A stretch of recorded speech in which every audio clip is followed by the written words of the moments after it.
एक ज़माने में एक सरसब्ज मुतहर्रिक घास के मैदान में क्लारा नाम का एक छोटा कैटरपिलर रहता था। क्लारा एक गैर मामूली कैटरपिलर थी। इसका जिस्म एक सादा पत्तों वाली सब्ज रंगत से मुज़य्यन था।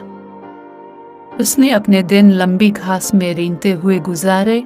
इस दिन का ख्वाब देखा जब वो दुनिया को एक नए ज़ाविये से देख सके। एक धूप वाली सुबह जैसे ही क्लारा घास के मैदान से गुजर रही थी, उसने लियू नामी रंगीन फाख्ता की सुरीली आवाज सुनी। लियू कोई आम फाख्ता नहीं थी। इसके पंख थे जो अंदर खुश के हर रंग में चमकते थे। इसका मुतहर्रिक प्लंज देखने के लिए एक नज़ारा था और उसका गाना पूरे घास का सबसे प्यारा राग था। क्लारा रंगीन फाख्ता के परफितन गाने का मुकाबला नहीं कर सकी। इसने आवाज की पैरवी की यहाँ तक कि इसने लियू को अपने ऊपर एक शाख पर बैठे देखा। इसके पंखों में चमकदार चमक थी जिसने क्लारा की सांसें उखाड़ दी। लियू ने अपनी आंखों में दोस्ताना चमक के साथ क्लारा की तवज्जो को देखा। इसने इसे गाया, हेलो वहाँ छोटे कैटरपिलर, तुम्हें मेरे दरख्त पर क्या लाया है? क्लारा ने अपनी नर्म आजिज़ाना आवाज़ में जवाब दिया, मैंने हमेशा अब की तरह मिस्टर लियू की तरह दुनिया को ऊपर से देखने का ख्वाब देखा है। आपके रंग बहुत खूबसूरत हैं और आपका गाना बहुत दिलकश है। लियू ने गर्मजोशी से मुस्कुराते हुए कहा, ठीक है क्लारा, हर एक की अपनी मुनफरिद खूबसूरती और सलाहियतें होती हैं। तुम्हारे चमकने का वक्त भी आएगा। मैं भी कभी तुम्हारी तरह एक छोटा सी सादा सी फाख्ता थी और अब मुझे देखो।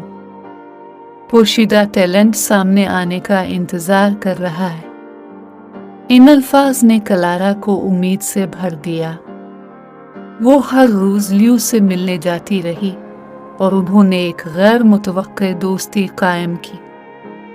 लियू ने अपनी मुहिम जोई की कहानियां शेयर की और क्लारा ने घास के मैदान से बाहर की दुनिया के बारे में सीखा। इसके बदले में क्लारा ने लियू को अपनी कहानियां सुनाई, इन दिलचस्प मखलूकात के बारे में जिनसे वो अपनी रेंगने वाली मुहिम जोई के दौरान मिली थी। एक दिन क्लारा ने अपने आप को एक आरामदेह कोकोन काटा जिसमें लियू उसकी निगरानी कर रहा था। वो हफ्तों बाद उभरी एक शानदार तितली में बदल गई। उसके परों पर रंगों का कैलेडोस्कोप है। लियू की आंखें खौफ से भर गई जब उसने अपने दोस्त की नाकाबिल यकीन तब्दीली को देखा। क्लारा आसमान में फड़फड़ाती है। इसका दिल लियू की दोस्ती और दानिशमंदी के लिए तशक्कुर से भर गया। उसने महसूस किया कि सबसे आम मखलूक भी अपने अंदर गैर मामूली खूबसूरती रख सकती है, दरियाफ्त होने के इंतज़ार में। अब एक चमकदार तितली के तौर पर उसने अपने मुतहर्रिक परों से आसमान को पेंट किया और अपने प्यारे दोस्त लियू की तरह दुनिया के साथ अपनी परफितन कहानियां शेयर की।